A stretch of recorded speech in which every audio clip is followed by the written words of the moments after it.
할렐루야. 11월 11일입니다. 오늘도 정시 매일 예배 함께하는 성도 여러분 사랑하고 축복합니다. 함께 사도신경으로 신앙 고백하면서 우리의 예배 시작합니다. 전능하사 천지를 만드신 하나님 아버지를 내가 믿사오며 그 외아들 우리 주 예수 그리스도를 믿사오니 이는 성령으로 잉태하사 동정녀 마리아에게 나시고 본디오 빌라도에게 고난을 받으사 십자가에 못 박혀 죽으시고 장사한 지 사흘 만에 죽은 자 가운데서 다시 살아나시며 하늘에 오르사 전능하신 하나님 우편에 앉아 계시다가 저리로서 산자와 죽은 자를 심판하러 오시리라. 성령을 믿사오며 거룩한 공회와 성도가 서로 교통하는 것과 죄를 사하여 주시는 것과 몸이 다시 사는 것과 영원히 사는 것을 믿사옵나이다. 아멘.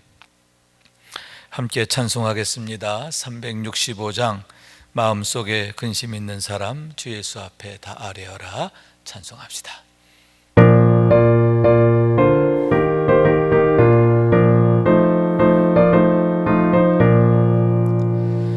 마음속에 근심 있는 사람 주 예수 앞에 다 아뢰어라. 슬픈 마음 있을 때에라도 주 예수께 아뢰라. 주 예수 앞에 다 아뢰어라. 주 우리의 친구니 무엇이나 근심하지 말고 주 예수께 아뢰라. 눈물 나며 깊은 한숨 쉴 때 주 예수 앞에 다 아뢰어라. 은밀한 죄 내게 있더라도 주 예수께 아뢰라. 주 예수 앞에 다 아뢰어라. 주 우리의 친구니 무엇이나 근심하지 말고 주 예수께 아뢰라. 괴로움과 두려움 있을 때 주 예수 앞에 다 아뢰어라. 내일 일을 염려하지 말고 주 예수께 아뢰라. 주 예수 앞에 다 아뢰어라. 주 우리의 친구니 무엇이나 근심하지 말고 주 예수께 아뢰라. 죽음 앞에 겁을 내는 자여 주 예수 앞에 다 아뢰어라. 하늘나라 바라보는 자여 주 예수께 아뢰라. 주 예수 앞에 다 아뢰어라. 주 우리의 친구니 무엇이나 근심하지 말고 주 예수께 아뢰라. 아멘. 이 시간에는 우리가 함께 우리 수험생들 또 취업을 준비하는 자녀들을 위해서 중보기도하는 시간을 갖도록 하겠습니다.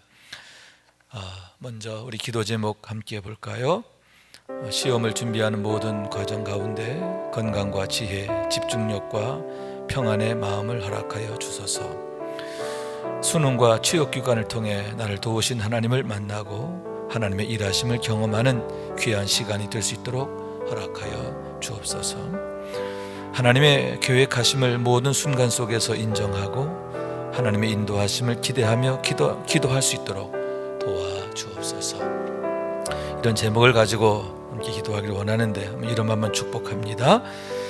김경성, 김유석, 김정인, 김주찬, 김희준, 마연재, 민서연, 박상준, 서혜빈, 서현준, 안요한, 엄태준, 유상욱, 이수빈, 장도연, 장효정, 전보연, 최다인, 한다은, 한수빈, 김유진, 유하림, 안은섭, 주형은, 최현호.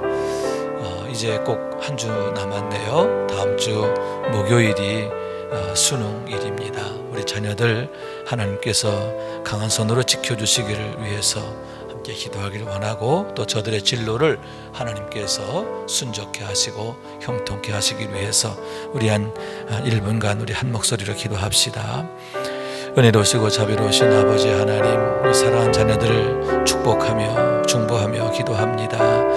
믿음의 자녀로 이렇게 성장할 수 있도록 해주셔서 감사합니다. 아이 사무엘이 여호와 앞에서 자랐을 때에 하나님께서 그의 말이 하나도 땅에 떨어지지 않게 하셨고, 온 이스라엘 가운데 저가 하나님의 사람인 것을 드러내셨는데, 자비하신 주님, 우리 사랑하는 자녀들 이제 다음 주 목요일 수학 능력 시험 있습니다. 대학 진학을 위해서 정말 얼마나 애쓰고 준비했는가. 하나님, 좋은 결과 얻을 수 있도록 도와주시옵소서. 대학 진학과 취업을 위해서 우리 사랑하는 자녀들, 저들의 앞 진로를 위해서 정말 고군분투하고 애쓰고 있습니다. 어려운 그런 상황들이 많이 있습니다. 그러나 하나님께서 열어주시고 또 지켜주시고 도우심으로 인하여 합력하여 선을 이룸을 경험하게 하여 주시고, 무엇보다 이 과정 속에서 아브라함의 하나님, 이삭의 하나님, 야곱의 하나님, 나의 하나님으로 만나는 은혜를 허락하여 주옵소서. 다윗처럼 오직 여호와 하나님만이 나의 목자이심을 고백하는 삶이 되게 하시고, 또 그러므로 해서 하나님의 선한 목자 되심으로 저들의 삶을 아름답고 위대하게 세워가심을 경험할 수 있도록 도와주옵소서. 주께서 지켜주실 원하옵고 주님의 이름으로 기도하옵나이다. 아멘. 이 시간에는 우리 매일의 기도 한 목소리로 드리겠습니다. 참 평강의 주님, 오늘도 새로운 하루를 주시고 복되게 하시니 감사합니다. 하늘에 속한 자, 하나님의 자녀로서의 삶을 권세로 살게 하시며 오직 하나님의 말씀을 즐거워하며 따라 살게 하심을 감사드립니다. 다윗처럼 오직 우리 주님만을 내 앞에 모시고 오직 주님만이 우리의 전부이심을 고백하는 삶이 되게 하시고, 그러므로 인해 주님께서 늘 우리의 전부가 되어주심을 경험하고 누리는 삶이 되게 하옵소서. 우리의 가정과 교회를 위해 기도합니다. 일터를 위해 간구합니다.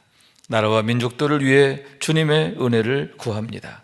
구원과 치료와 회복의 은혜를 내려주셔서 어그러진 모든 것들이 바로 세워지게 하시고 평화를 이루게 하옵소서. 이제 일상에 된 경건의 일과를 통해서 성령의 충만, 성도의 영화를 이루게 하옵소서. 주님 사랑합니다. 언제나 자기 눈동자같이 우리들을 사랑하시는 주 예수 그리스도의 이름으로 기도드립니다. 아멘.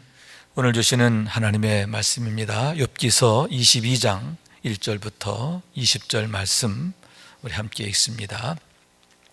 대만 사람 엘리바스가 대답하여 이르되 사람이 어찌 하나님께 유익하게 하겠느냐. 지혜로운 자도 자기에게 유익할 따름이니라. 내가 의로운들 전능자에게 무슨 기쁨이 있겠으며 내 행위가 온전한들 그에게 무슨 이익이 되겠느냐. 하나님이 너를 책망하시면 너를 신문하심이 너의 경건함 때문이냐. 내 악이 크지 아니하냐. 내 죄악이 끝이 없느니라.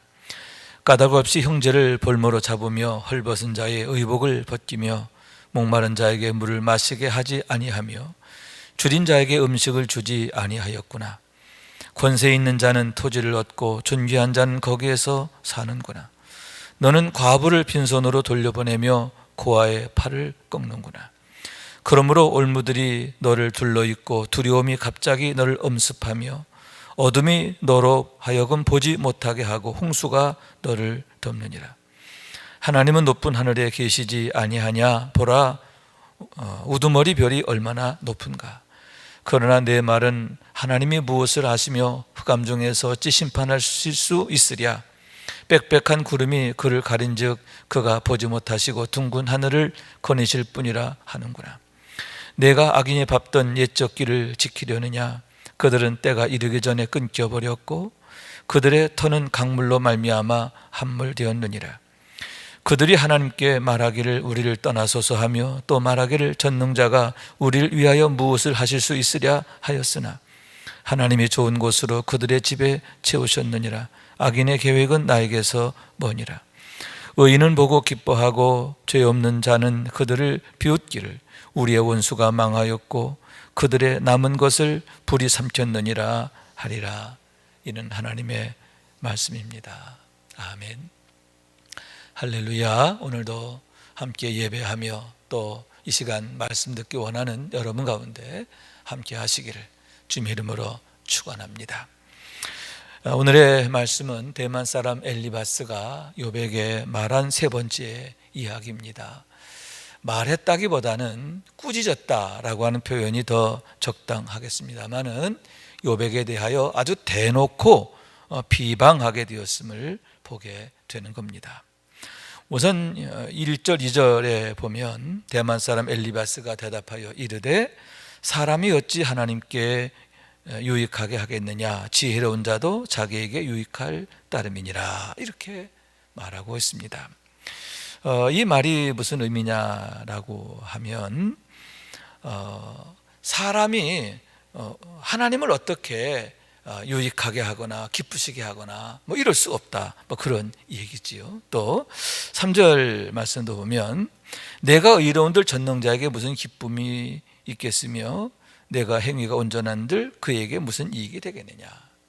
다시 말해서 내가 하나님한테 뭐 착한 일 좀 하고 좋은 일 하고 또 의로운 일 하고 했다고 해서 하나님께서 특별히 뭐 너에 대해서 신경 쓰시고 관심하시고 그런 거 아니다. 그러면서 여기에서 엘리바스가 말하는 건 뭐냐 하면은 하나님의 초월성을 주장하는 거예요. 하나님은 우리와 다른 차원에 계시다는 거예요. 완전히 다른 세계에 계시다는 거죠. 그렇기 때문에 사람들의 어떤 선행이나 악행이나 이런 것들이 하나님에게 어떤 영향을 끼치지 않는다. 하나님은 눈 하나 꿈쩍하지도 않고 하나님은 그 어떤 것에 의해도 좌우되거나 흔들리거나 그런 분이 아니다라고 하는 얘기인 겁니다. 마치 저 하늘 높은 곳에서 이 세상을 굽어 보시고 있는 저 초월 가운데 계신 하나님, 저 멀리 계신 하나님, 저 높은 곳에 계신 하나님, 그런 하나님에 대해서 얘기하고 있음을 보게 되는 겁니다. 그러나 여러분, 성경에서 계시되어 있는 하나님은 그런 분이 아니잖아요. 사람의 죄악이 관영함을 인하여 한탄하시는 하나님이시잖아요. 범죄한 사람들로 인하여 이 세상이 부패하고 타락함으로 인하여 한탄하시는 하나님, 마음을 찢으시는 하나님이란 말이죠. 그리고 의로운 자를 보시면 얼마나 기뻐하십니까? 다윗의 믿음을 보시고 또 욥의 경우에 있어서도 얼마나 욥에 대하여 하나님이 기뻐하시고 칭찬하시고 하는 것을 보게 됩니까? 하나님은 우리의 인생의 문제에 대해서 무심하고 무관심한 분이 아니라 저 초월 가운데 저 높고 높은 곳에 계신 분이 아니라 항상 하나님의 마음과 눈이 이 세상을 향하고 있고 우리들 한 사람 한 사람의 모습에 따라서 기뻐하시기도 하고 슬퍼하시기도 하고 또 한탄하시기도 하는 그런 하나님이신 것을 보게 되는 거죠. 그러니까 시작부터 엘리바스가 생각하는 게 그릇되었다 하는 것을 보게 되는 겁니다. 그러나 이렇게 말 안 되는 이유가 있어요. 다시 말해서 욥에 대해서 꾸짖고자 하는 말인데, 한마디로 말해서 욥에 대하여 꾸짖기 위해서 하나님은 너 같은 거 신경도 안 쓰셔, 그런 하나님이야. 그런데 감히 그런 하나님한테 내가 따지고 한탄하고 원망하고 그러한 욥에 대해서 비방하려고 하는 그런 목적을 가지고 이렇게 하나님의 초월성을 강조하고 있음을 보게 되는 거죠. 여러분, 정말 하나님을 두려워하는 마음, 하나님을 경외하는 마음으로 이렇게 하나님의 초월성을 고백하는 거라면 그것도 나름대로 의미가 있겠죠. 그러나 지금 엘리바스의 목적은 그게 아니라는 거죠. 하나님을 진정 두려워하고 경외하고 그래서가 아니라 욥을 책망하고 비난하기 위해서 이렇게 억지 논리를 동원하고 있음을 보게 되는 겁니다. 그러면서 5절에 뭐라고 하고 있어요? 내 악이 크지 아니하냐, 내 죄악이 끝이 없느니라, 이렇게 말하고 있어요. 욥에게 대해서 내 악이 정말 얼마나 크냐, 너 그거 아냐, 네 죄악이 얼마나 큰지 네가 아냐, 내 죄악은 정말 한이 없어, 정말 셀래야 셀 수 없을 만큼 너의 악이 커, 너의 죄가 많아. 그리고 네가 이렇게 당하는 그런 모든 고난과 불행들이 내 죄가 많음을 증명하고 있어, 이렇게 말하고 있는 겁니다. 그러면서 욥의 죄를 열거하기 시작하는 겁니다. 6절부터 9절까지 말씀인데요, 6절, 까닭 없이 형제를 볼모 삼으며 헐벗은 자의 의복을 벗기며. 그래서 까닭 없이라고 했는데 이유가 없이라고 하는 그런 뜻을 갖고 있어요. 이유가 없이. 여러분, 누구에게 어떤 벌을 가한다고 할 때 타당한 이유가 있다고 하면 혹시 몰라요. 그런데 여러분, 뭐라고 그랬어요? 형제를 볼모 잡고 헐벗은 자 의복을 벗기는데 까닭 없이 한다는 거죠. 이 얘기 뭐냐면은 그가 얼마나 사악한가. 너는 사악한 사람이야. 아주 악의적인 사람이야. 아주 그 근본부터 병들어 있어, 이렇게 말하고 있는 것을 보게 되는 거죠. 7절 봅니다. 목마른 자에게 물을 마시게 하지 아니하며 줄인 자에게 음식을 주지 아니하였구나. 무슨 얘기예요? 인색함, 완악함. 여러분, 근래 소시오패스라고 하는 그런 단어가 회자되었는데, 반사회적 그런 정신을 갖고 있는 사람들을 그렇게 말하지요. 반사회적이야, 공감 능력이 없어, 그런 사람을 소시오패스라고 하는데, 지금 이 엘리바스가 욥에게 뭐라고, 너 소시오패스야, 이렇게 비난하고 있음을 보게 되는 거죠. 목마른 사람, 그 목마른 사람의 어려움을 네가 전혀 공감하지 못한다는 겁니다. 또 줄인 자의 그 어려움을 네가 전혀 공감하지 못한다.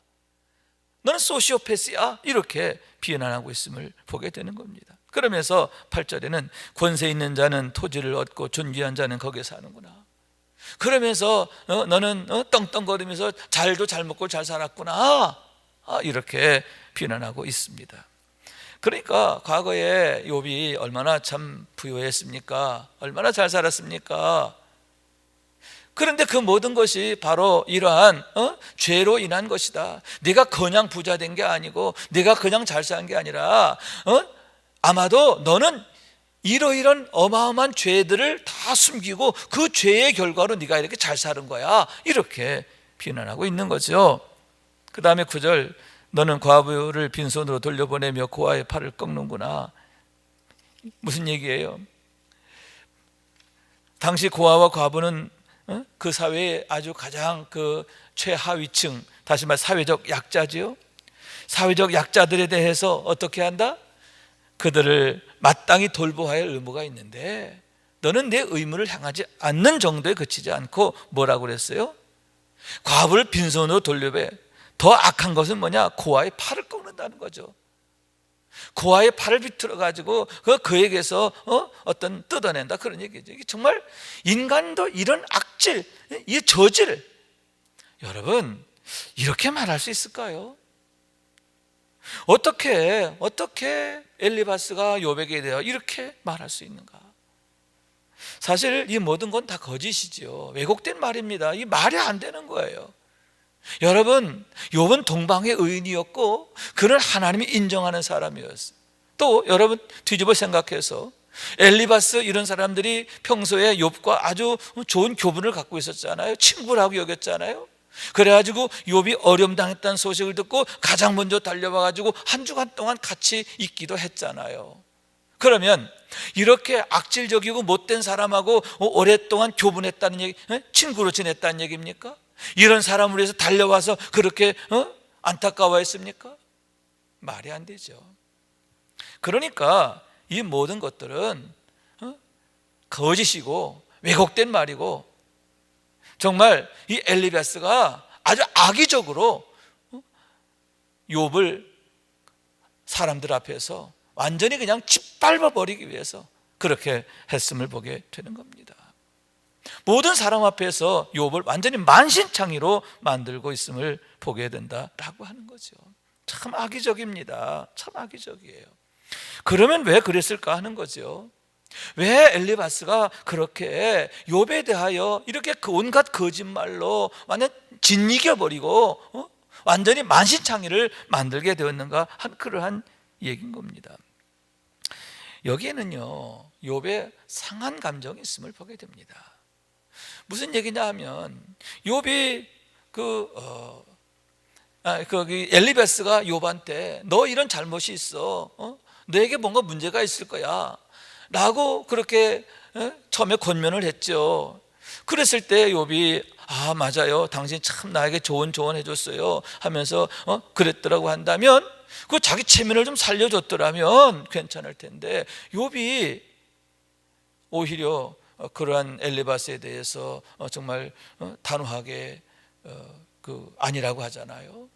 그러면서 욥을 책망하고 권면한 엘리바스의 체면이 땅에 떨어지게 됐단 말이에요.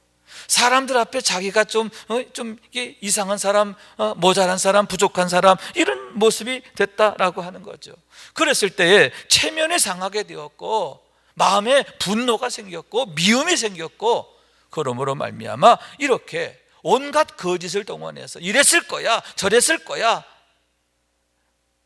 자기 나름대로 생각한 것을 마치 사실인 것처럼 사람들 앞에서 비난하고 비방하게 되었음을 보게 되는 겁니다. 여러분, 또한 거기에는 뭐가 있을까요? 자고함이죠. 스스로를 대단하게 생각한 겁니다. 대단하게 생각하는 거죠. 나는 너 따위가 나를 이렇게 훈계하거나 너 나에게 어떤 잘못했다고 말할 수 없는데 감히 너 따위가 나한테 그럴 수 있어? 이렇게 생각하는 거죠. 스스로를 아주 절대적으로 생각하는 거예요. 스스로를 아주 그냥 특별하다고 생각하는 자고함, 이런 것들이 문제였음을 보게 되는 거죠. 자, 첫째는 상한 감정, 자기 감정 컨트롤이 안 되는 거예요. 이 건강하지 않은 자존심, 이런 것들, 이게 문제. 또 교만함, 자고함, 이런 것들이 엘리바스로 하여금 이런 정말 말도 안 되는 일들을 벌이게 되었음을 보게 되는 겁니다. 여러분, 이러한 엘리바스의 모습을 보면서 사람이 이렇게 망가질 수도 있구나 하는 것을 보게 돼요. 이렇게 상한 감정 때문에 이렇게 사람이 뒤틀어지고 어그러지는구나.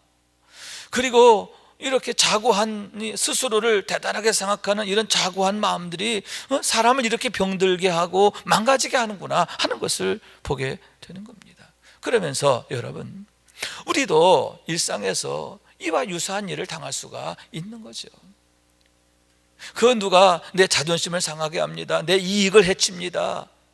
그러면 여러분 그냥 미움이 생겨가지고 온갖 거짓말로 악담을 하고 그 사람을 험담하고 넘어뜨리고 그 사람을 모욕하고, 여러분 그런 일 많잖아요.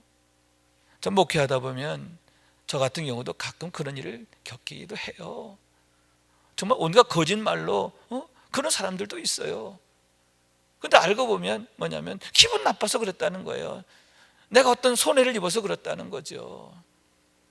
그로 인해서 다른 사람을 온갖 거짓말로 험담하고 모욕하고 또 망가뜨리는, 마치 그냥 사람을 죽이는 것 같은, 말로 죽인다고 그러죠. 말로 사람을 죽이는 그런 일들을 보게 되는 겁니다. 그러므로 여러분, 우리가 늘 주의해야 됩니다. 그런 의미에서 늘 우리가 힘써야 할 게 뭐냐 하면, 첫째로는 내가 누구인가 하는 것을 항상 기억해야 돼요. 다시 말해서 하나님 앞에서 내가 누구냐. 여러분, 우리는 하나님의 손에 의해 지음받은 피조물이에요. 더군다나 본래 우리는 흙으로 지음받았잖아요. 티끌에 불과한 우리예요. 그런 우리가 여러분 하나님의 은혜로 이렇게 존귀하고 영광스러운 존재가 된 겁니다. 내가 누구냐? 여러분, 하나님의 은혜로 우리가 이렇게 존귀하게 된 거지, 내 본래가 잘나서 위대해서 그렇게 된 게 아니란 말이에요. 제발 까불지 좀 마세요. 방정 떨지 좀 마세요. 아무것도 아니면서 뭐가 되는 듯 착각하지 마세요. 이런 자고함들, 이런 스스로를 뭐 특별하게 생각하니까 거기서 막 그냥 자존심이 상하고 감정이 상하고 이렇게 되는 거 아닙니까? 여러분, 내가 누구냐? 하나님의 손에 창조된 그런 존재이고 본래 나는 티끌에 불과한 존재였다라고 하는 것 항상 기억해야 할 줄로 믿습니다. 그래서 사도 바울 같은 경우 여러분 어떻게 합니까? 나는 아무것도 아니다, 나는 죄인 중에 괴수다, 늘 그렇게 고백하는 거 아닙니까? 그랬을 때 그는 그런 어마어마한 영적 체험을 하고 또 위대한 일들을 하고 정말 사도 바울이 얼마나 대단한 분입니까? 그렇기 때문에 스스로 자고할 수 있고 그러므로 오히려 그냥 사람들 앞에 더 이렇게 막 군림하고 교주처럼 될 수 있고 스스로 하나님처럼 될 수도 있고, 그런데 아니잖아요. 여러분 바울 서신 보게 되면 그분이 나이가 들어갈수록 더 낮아지는 걸 보게 돼요. 처음에는 난 아무것도 아니다 그래요. 그러나 여러분 말년이 됐을 때는 뭐라고? 난 죄인 중에 괴수라고 고백하는 겁니다. 무슨 얘기냐면 본래가 나는 이렇게 허물투성이 죄인, 하나님의 심판을 받아 마땅한 그런 존재야. 그런데 그러한 나를 하나님께서 이렇게 구원해 주셨고 자녀 삼아 주셨고 사도로 세우셨고 능력 주셔서 이렇게 정말 위대한 삶을 살게 하셨는데 이 모든 게 전적으로 하나님의 은혜라고 하는 사실이죠. 그러니까 항상 우리가 기억해야 될 게 뭐냐 하면은 본래 우리가 누구였는가 하는 것이고 하나님의 심판받아 마땅한 우리들, 지옥불에 던져질 우리들, 두 번째 그런 우리를 하나님께서 구원하셔서 이렇게 하나님의 생명 안에 사랑 안에 살게 하신 거죠. 오늘의 내가 있는 건 뭐예요? 전적으로 하나님의 은혜다. 그래서 바울 사도 같은 경우는 내가 그리스도 예수 외에는 십자가 외에는 자랑할 게 없다 이렇게 고백하고 있음이 아닙니까? 아울러서 여러분 항상 사도 바울은 복음의 빚진 자, 사랑의 빚진 자로 살게 된 줄로 믿습니다. 나는 사랑의 종이다 이렇게 고백하고 있음에 대한 얘기인 겁니다. 그렇습니다. 여러분 우리는 구원받은 죄인이에요. 항상 기억해야 됩니다. 그렇기 때문에 여러분 하나님의 은혜로 구원받았기에 다른 사람에 대해서도 우리가 늘 열린 마음을 갖는 거죠. 심판받아야 하고 멸망받아야 할 우리를 하나님이 전적인 은혜로 구원하셨어. 그러므로 여러분 우리도 이웃에 대하여 늘 용서하는 마음, 긍휼히 여기는 마음, 할렐루야, 그런 하나님의 마음을 가지고 나아가야 하는 거예요. 그러므로 세 번째, 항상 우리가 구해야 할 건 뭐냐? 하나님의 사랑 외에는 구할 게 없다는 거죠. 하나님의 은혜 외에는 구할 게 없어요. 하나님만 우리의 자랑이 되어야 하는 줄로 믿습니다. 항상 우리가 찾고 구해야 하는 게 뭐냐? 이 세상이 아니라는 거죠. 스스로 높아지는 건 더더욱 아닙니다. 무엇입니까? 나를 구원하신 하나님의 사랑. 하나님 내 안에 그런 사랑만이 가득하게 하옵소서. 오직 사랑으로 승리하는 삶이 되게 하옵소서. 오직 사랑만이 모든 것의 이유가 되게 하여 주옵소서. 늘 기도하게 되고 하나님의 은혜 없이는 한순간도 살 수 없습니다. 그러나 하나님의 은혜면 되는 줄로 믿습니다. 날마다 하나님의 은혜를 구하고 또 여러분 오직 우리가 하나님의 능력으로 사는 거니까 이 모든 것 하나님의 은혜죠. 사랑의 빚진 자로서 충성을 다해야 할 줄로 믿습니다. 그래서 여러분 하나님을 기쁘시게 하는 우리의 삶이 되기를 원하는데 엘리바스의 말처럼 하나님은 초월에 계시면서 아무것도 우리에게 그 무심한 분이 아니에요. 항상 우리 때문에 걱정하시고 우리를 위해서 지금도 일하시는 하나님이신 줄로 믿습니다. 항상 우리에게 가장 좋은 것 주기를 원하시는 줄로 믿습니다. 당신의 독생자를 내어줄 정도로 우리를 사랑하시는 하나님이시기 때문이지요. 항상 내가 하나님의 사랑 안에 있으므로 하나님의 마음과 눈이 늘 나를 향하고 있음을 믿으시고 더욱 그 믿음 안에서 담대하시고 또 그 믿음 안에서 충성함으로 인해서 하나님을 기쁘시게 하는 우리 모두가 될 수 있기를 주님의 이름으로 축원합니다. 기도하겠습니다. 자비하신 하나님 감사합니다. 저희를 사랑하셔서 오늘도 이렇게 예배하는 자 되게 해주셔서 감사합니다. 특별히 엘리바스의 말을 통해서 그의 말도 안 되는 그런 비난과 책망을 통해서 어떻게 이렇게 사람이 어그러질 수 있는가, 우리의 마음이 무너지면, 우리의 감정이 이렇게 흔들리면 이렇게 되는구나 깨닫게 됩니다. 그러면서 주님, 우리가 영적으로 건강해야 되겠습니다. 성장해야 되겠습니다. 성령 충만해야 되겠습니다. 그러므로 인해서 자비하신 주님, 늘 우리가 하나님의 은혜로 승리할 수 있도록 도와주옵소서. 시험을 당하나 유혹을 당하나 어려움을 당하나 항상 넉넉히 이기는 삶이 될 수 있도록 하나님 도와주옵소서. 이김이 되신 주님께서 성령으로 우리와 함께 하시며 우리를 도와주시고 지켜주시옵소서. 이제는 우리의 구세주가 되시며 대속자가 되시는 예수 그리스도의 구속의 은혜와 아버지 하나님의 사랑과 성령님의 교통하시는 은총이 더욱 경건에 이르기를 힘쓰며 하나님의 능력으로 무장하고 또 하나님의 말씀에 이끌려 살며 오직 하나님의 사랑 외에는 구하지 않기를 소원하며 나가는 주의 사랑하는 모든 권속들 위에 영원토록 함께 하시기를 간절히 축원하옵나이다. 아멘.